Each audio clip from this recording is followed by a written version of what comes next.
On April 6, 1998, country music lost its reigning queen. The official story: a blood clot. The reality: a two-decade mystery of suspicious prescriptions, missing medical records, and a husband who controlled every aspect of her deteriorating life. What investigators finally uncovered about Tammy Wynette's final years isn't just troubling, it's potentially criminal.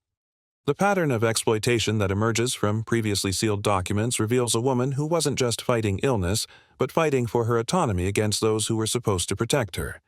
The truth behind the First Lady of Country Music's death has been obscured for decades, but if you stay with us, you'll understand why what happened to Tammy Wynette should have never been allowed to happen at all, and why the silence surrounding her treatment represents a failure that extends far beyond one woman's tragic end.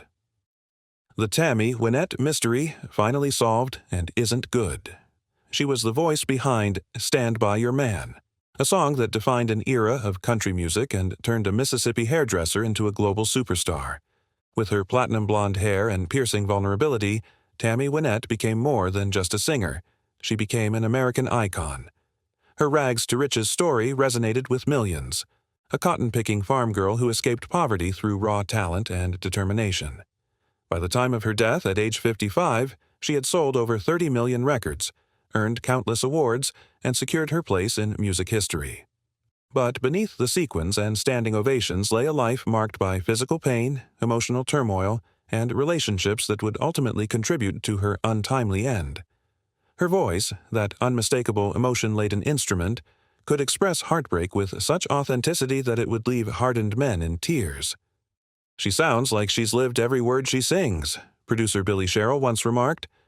This wasn't just a marketing angle, it was the devastating truth. Tammy's ability to convey pain came from a lifetime of experiencing it firsthand. She wasn't just singing about standing by your man, she was documenting her own complicated relationship with love and loyalty, one that would ultimately lead her down a path of increasing dependence and vulnerability. What the public saw was the glamorous performer, the woman whose clear, emotion-filled voice could bring audiences to tears.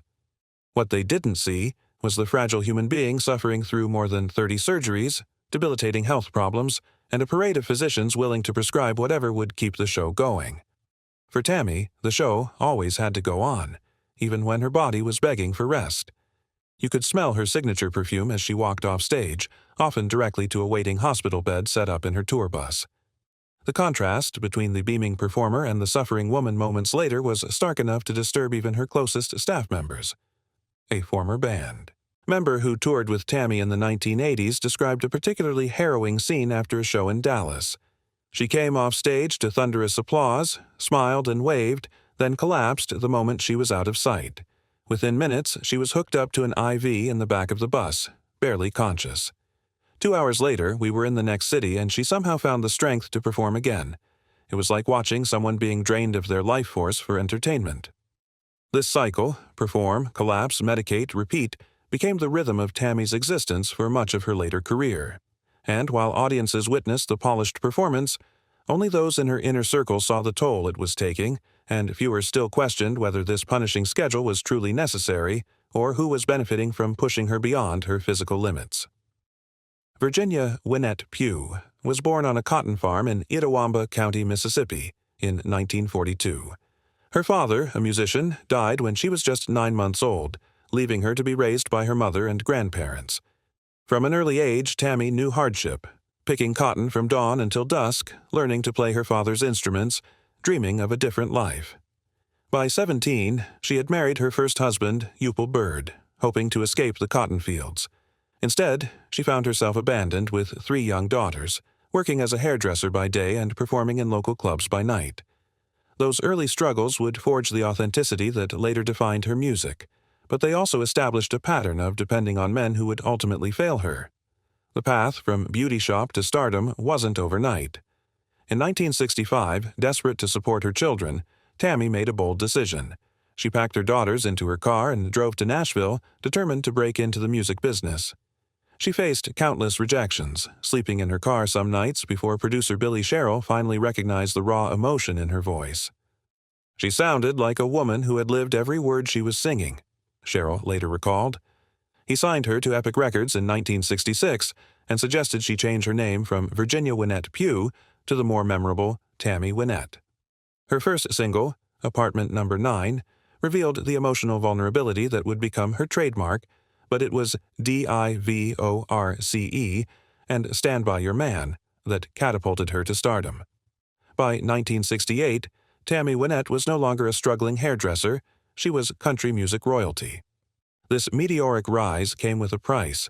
The demands of touring, recording, and television appearances took a physical toll, one that was exacerbated by Tammy's tendency to put everyone else's needs before her own. She was always worried about disappointing people, said longtime friend and fellow performer Loretta Lynn. If she had a show scheduled, she would perform even if she was running a fever of 103 degrees. This work ethic earned her the respect of the industry, but started her on a path of physical self-sacrifice that would eventually contribute to her undoing. The first small fracture in the official narrative of Tammy's life appeared long before her death. While her public image celebrated traditional values and standing by your man, her private life revealed a woman who married 5 times and battled chronic health issues that began mysteriously in the 1970s. Most fans never questioned why a woman in her 30s suddenly developed a cascade of unexplained medical problems requiring multiple surgeries. They accepted the public explanation: complications from childbirth and a subsequent infection. But medical professionals reviewing her case years later would ask a different question. Was Tammy's medical decline natural, or was it the result of something, or someone else? Her string of marriages revealed a complex relationship with dependency. After her first marriage to Upal Bird ended in abandonment, Tammy married country singer Don Chappell in 1967. That union lasted less than a year, ending when she began a relationship with country music superstar George Jones. The Jones-Wynette marriage became country music legend. Their duets topped charts, their turbulent relationship filled tabloids, and their eventual divorce in 1975 left emotional scars that informed some of Tammy's most poignant performances. But it was her 5th marriage, to producer and songwriter George Ritchie in 1978, that would prove most consequential to her health and career. After George Jones, Tammy seemed determined to find stability, recalled her longtime keyboard player. Ritchie presented himself as the steady, reliable alternative to Jones's volatility. He was always there, always sober, always organized. What we didn't realize at the time was that he was also methodically isolating her from anyone who might question his decisions. The transition was subtle. Ritchie first became her manager, then her husband, and gradually the gatekeeper who determined who could access Tammy and under what circumstances. Former band members noted that after Ritchie took control, previously open communication channels with Tammy became strictly monitored, with most requests and concerns having to go through him first. By 1976, Tammy's health problems had escalated significantly. On October 12th of that year, she underwent the first of what would become multiple surgeries to address abdominal pain. The surgery at Centennial Medical Center in Nashville seemed routine, but what followed was not. Tammy developed a serious infection that nearly killed her and led to a 10-day hospitalization. This event marked the beginning of what would become decades of surgeries, hospitalizations, and increasing dependence on pain medication. What's critical to understand is that this timeline coincides perfectly with another significant change in her life: her relationship with George Ritchie, who would become her 5th husband and manager with complete control over her career, finances, and medical care. The official explanation for Tammy's constant medical intervention centered around adhesions, internal scar tissue that can form after surgery and cause severe pain. But something didn't add up. Former band members and close friends noted that Tammy's health seemed to deteriorate most rapidly when she attempted to assert independence from Ritchie. In a particularly telling incident in 1978, after Tammy had expressed interest in changing management, she was hospitalized 3 times in a single month for unexplained pain that required intravenous medication. The pattern was clear to those closest to her. Attempts at autonomy were followed by medical crises that reinforced her dependence. The investigation into the true nature of Tammy's health struggles began in earnest only after her death, when her daughters, particularly Jackie Daly, started asking questions.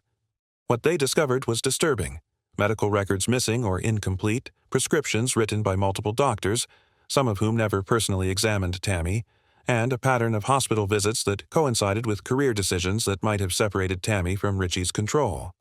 Perhaps most troubling was the discovery that from 1982 to 1994, Tammy was receiving regular vitamin injections, administered not by medical professionals, but by Ritchie himself.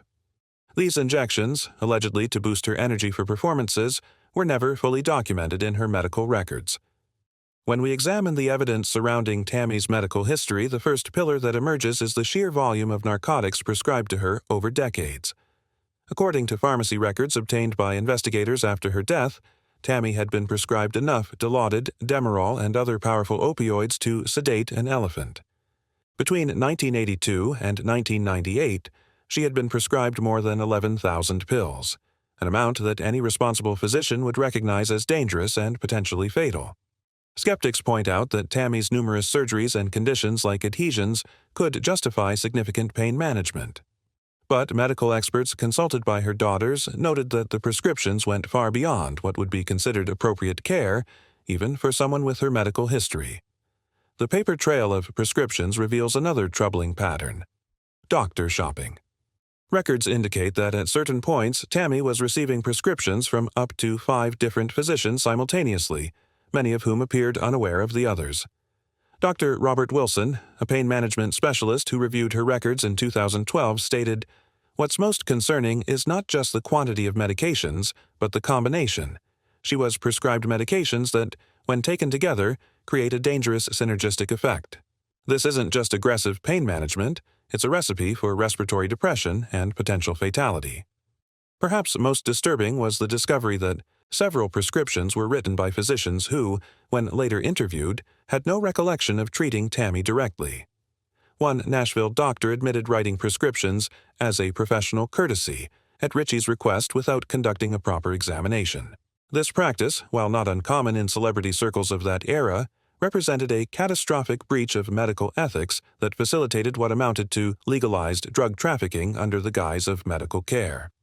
The second pillar of evidence comes from Tammy's own behaviors in her final years. Multiple witnesses, including her daughters and former household staff, reported that Tammy often appeared heavily sedated, slurring her speech and sometimes unable to recognize family members. Yet, during this same period, she continued to perform and make public appearances, performances that required a level of alertness that seemed impossible given her apparent condition offstage. The contradiction suggests a disturbing possibility: that Tammy was being heavily medicated between performances but given stimulants or allowed to temporarily withdraw before going on stage. Some skeptics suggest these observations could be explained by the normal side effects of legitimate pain management, but the extremity and pattern of her impairment suggest something more sinister was at play. The third, and perhaps most damning evidence, comes from the testimony of Tammy's former nurse, Cindy Hodge, who worked with her from 1993 to 1997. According to statements Hodge made after Tammy's death, she witnessed George Ritchie administering injections to Tammy that were not prescribed by her physicians. When Hodge questioned these injections, she was promptly fired. In a 2000 interview, Hodge stated, "I was told my job was to keep her functional for performances, not to interfere with Mr. Ritchie's management of her care." While Ritchie's defenders claim Hodge was disgruntled after her termination, her testimony is corroborated by at least 2 other staff members who reported similar observations but were afraid to come forward while Ritchie was alive. The turning point in understanding what really happened to Tammy Wynette came in 2014, 16 years after her death, when previously sealed medical records were finally reviewed by independent medical examiners as part of a civil investigation. What they discovered shattered the official narrative. The records revealed that Tammy had been diagnosed with autonomic neuropathy, a condition that affects the nerves controlling involuntary bodily functions, as early as 1991. This condition could explain many of her symptoms, including her digestive issues and blood pressure problems, yet instead of receiving appropriate treatment for this condition, she continued to receive escalating doses of narcotics that would have actually worsened her underlying problems. These medical records, obtained only after years of legal battles initiated by her daughters, contained another, disturbing revelation. Multiple physicians had documented concerns about Tammy's medication regimen but had been overruled or dismissed by Ritchie, who consistently presented himself as the authority on her care. One Nashville physician noted in 1994, "Patient appears overmedicated. Recommended reduction in pain management protocol. Husband insistent on maintaining current dosages. The physician, Dr. Walter Merritt, later told investigators he was removed from Tammy's care shortly after expressing these concerns. 3 other doctors documented similar experiences, raising questions about Tammy's care only to find themselves no longer treating her. Even more disturbing was the discovery that at the time of her death, Tammy had toxic levels of multiple medications in her system, including Versed, midazolam, a powerful sedative typically used only in hospital settings for procedures requiring conscious sedation. The presence of this drug raised an alarming question: who administered this hospital-grade medication to Tammy at home, and why? The medical examiner who reviewed these findings stated unequivocally, "This combination of medications would suppress respiratory function in even a healthy individual. In someone with Ms. Wynette's compromised health, it was potentially lethal." Could there be another explanation for what happened to Tammy Wynette?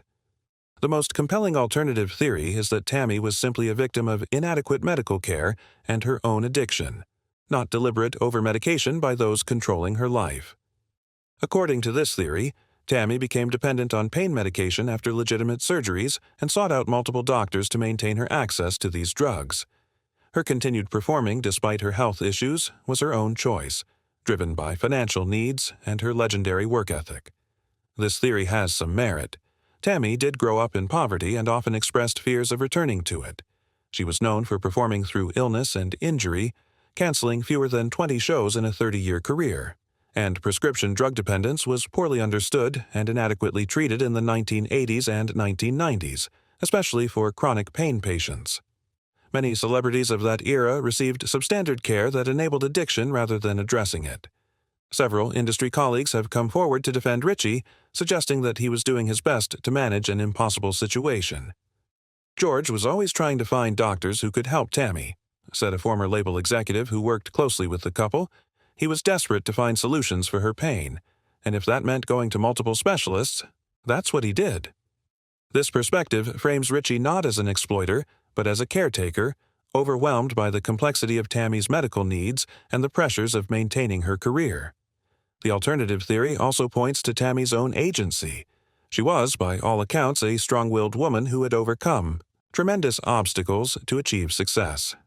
Is it reasonable to believe that such a person could be completely controlled by others? Some argue that portraying Tammy as a victim denies her autonomy and reduces a complex situation to an overly simplistic narrative of villain and victim. But this explanation fails to account for several critical factors. First, it doesn't explain why Tammy's medical records were incomplete or missing, particularly from periods when witnesses described her as most impaired. Second, it ignores the testimonies of multiple staff members who observed Ritchie administering non-prescribed medications. And finally, it cannot explain why Tammy was unable to access her own money or make independent decisions about her care, even during periods of lucidity when she expressed a desire to change her situation. If we examine the financial arrangements surrounding Tammy's career, another disturbing pattern emerges. After Ritchie took control of her affairs, Tammy, despite continuing to tour and record, often complained to her daughters that she had no access to cash. Financial records obtained after her death revealed that, while millions flowed through accounts connected to her performances, Tammy herself had limited access to these funds. Was this simply poor financial management, or was it another method of control? And what would have happened if Tammy had ever fully recovered her health and independence? Was Tammy Wynette slowly being poisoned by the very person who claimed to love her most? Were her decades of mysterious illnesses actually the result of intentional overmedication designed to maintain control over her career and fortune? Or was she simply a victim of her own fame, trapped in a cycle of performance and pain management that eventually killed her? What if everything you thought you knew about Tammy Wynette's tragic life was only half the story? What if the woman who sang about standing by your man was actually being destroyed by the man who stood beside her? And what happens when the music industry's demand for performance at any cost meets a controlling relationship and access to unlimited pharmaceuticals?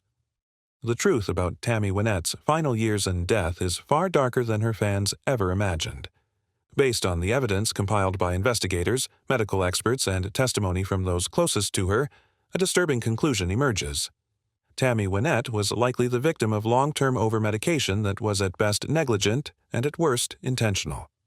The medical examiner who reviewed her case in 2014 stated that the combination and quantity of drugs in her system could not have been the result of appropriate medical care. While we may never be able to prove deliberate intent to harm, the pattern of isolation, financial control, and excessive medication administered outside proper medical supervision points to a form of abuse that ultimately contributed to her death. The timeline of Tammy's decline tracks almost perfectly with Richie's increasing control over her life. A particularly revealing incident occurred in 1993, when Tammy briefly reconnected with her daughters and mentioned wanting to make some changes. Within days, she was hospitalized for what was described as complications from adhesions, beginning a new cycle of surgeries and increased medication. When she emerged from this period, family members reported she seemed more dependent than ever, rarely making decisions without consulting Richie and appearing confused about basic financial matters related to her own career. What we cannot know with certainty is whether George Richie, who died in 2010, deliberately set out to harm Tammy, or if he convinced himself that his actions were necessary to maintain her career and their lifestyle. What is clear is that he had both opportunity and motive: complete access to her medications, the ability to administer injections without oversight, and financial incentive to keep her performing regardless of her actual health status. And, perhaps most telling, after her death, Richie quickly sold most of Tammy's personal possessions, remarried within a year, and fought to prevent the release of her complete medical records until his own death. The immediate aftermath of Tammy's death revealed just how effectively her true condition had been concealed from the public. The funeral at Nashville's Ryman Auditorium drew thousands of mourners celebrating her musical legacy, while those who knew the truth about her final years remained silent. Her daughters, initially too shocked and grief-stricken to question the official narrative, accepted the death certificate stating "blood clot to the lungs" as the cause of death. It would be years before they began to piece together the disturbing reality of their mother's life under Richie's control. The star-studded memorial service painted a portrait of Tammy that bore little resemblance to the reality of her final years. Industry executives who had looked the other way now stood at podiums extolling her strength and resilience. She was country music's greatest fighter, one label had declared, apparently oblivious to the irony that what Tammy had been fighting most desperately was a system that valued her voice over her humanity. Dolly Parton, one of the few who seemed to recognize the disconnect, offered a more nuanced tribute. Tammy sang about the hard parts of being a woman in a man's world. Sometimes I wonder if any of us really knew how hard it was for her. Within days of the funeral, the dismantling of Tammy's legacy began. Richie moved quickly to consolidate control over her estate and image. Her personal belongings, clothes, jewelry, awards, even handwritten lyrics, were sold off or given away with surprising haste. Her home, filled with memories and mementos, was emptied and put on the market. For her daughters, watching their mother's life being liquidated while still in the depths of grief was an additional trauma that fueled their growing suspicions about her care and death. Perhaps the most heartbreaking consequence came for Tammy's children, who not only lost their mother, but subsequently discovered they had been effectively disinherited. Despite Tammy's career earnings of tens of millions of dollars, her daughters received minimal inheritance. The rights to her music, her name and likeness, and the bulk of her estate went to Richie, who quickly leveraged these assets. When her daughters attempted to investigate the circumstances of their mother's death, they faced legal obstacles, threats, and the painful reality that the country music establishment had little interest in exposing potential wrongdoing by one of its own. The Tammy Wynette tragedy exposes a systemic failure that extends far beyond one controlling husband or negligent doctor. It reveals how the entertainment industry can become complicit in the exploitation of vulnerable performers. Tammy's value was measured in ticket sales and record contracts, not in her well-being as a human being. Doctors who should have recognized the dangerous levels of medication being prescribed instead became enablers in a system that prioritized performance over health. The same music executives who eulogized her as a legend had looked the other way when she appeared at events clearly impaired. This willful blindness wasn't unique to Tammy's situation. The country music industry of the 1980s and 1990s operated on an unspoken code. The show must go on, regardless of personal cost. Performers were assets to be maximized, not people to be protected. One music executive, speaking anonymously years after Tammy's death, admitted, "We all knew something wasn't right. She would show up to recording sessions barely able to stand. But the records were selling, the tours were selling out, and nobody wanted to be the one to stop the gravy train. This culture of exploitation created perfect conditions for abuse, an environment where questions weren't asked as long as profits kept flowing. What makes Tammy's story particularly heartbreaking is how her own music inadvertently reinforced the dynamics that were destroying her. Songs like Stand By Your Man celebrated female loyalty and sacrifice, creating an image that Tammy herself felt pressured to maintain, even as her personal life diverged dramatically from this ideal. As her daughter Jackie later observed, "Mom sang about standing by your man, but what happens when that man is the one hurting you?" She felt trapped by the very image she had created. This case also highlights how easily medical abuse can be disguised as care, particularly for women. Tammy's complaints of pain were real, but instead of receiving appropriate diagnosis and treatment, she was sedated and sent back to work. Her autonomy was stripped away under the guise of managing her complicated health needs. This pattern of medical gaslighting, dismissing legitimate health concerns, while over-medicating to maintain control, represents a form of abuse that remains under-recognized, especially when the victim is isolated from family and independent medical advice. If you or someone you know is experiencing control through medication or isolation from family and friends, please reach out to domestic abuse resources in your area. Looking back at the story of Tammy Wynette, it's impossible not to see the painful irony. The woman who built her career on songs about standing by your man and the ways love can hurt became trapped in a relationship that exemplified the darkest aspects of control disguised as love. Her voice, which brought comfort to millions, couldn't speak the truth of her own suffering. Today, when you listen to Stand By Your Man, or DIVORCE, you're hearing more than just country classics. You're hearing the voice of a woman whose personal tragedy went unaddressed for decades. If this story affected you the way it affected us in researching it, please consider subscribing to our channel where we continue to investigate cases where fame and fortune mask underlying tragedy. Hit that like button if you believe stories like Tammy's deserve to be told truthfully, even when the truth is difficult to hear. And leave a comment sharing your thoughts on how we as a society can better protect vulnerable people, even those whose public image seems to show strength and success. Your support helps us continue shining light on these important but often overlooked stories from our cultural history. In our next episode, we'll explore another musical legend whose public persona hid a private struggle that ultimately led to their untimely death. The patterns of exploitation we've uncovered in the entertainment industry span decades and cross musical genres, revealing systemic issues that continue to affect artists today.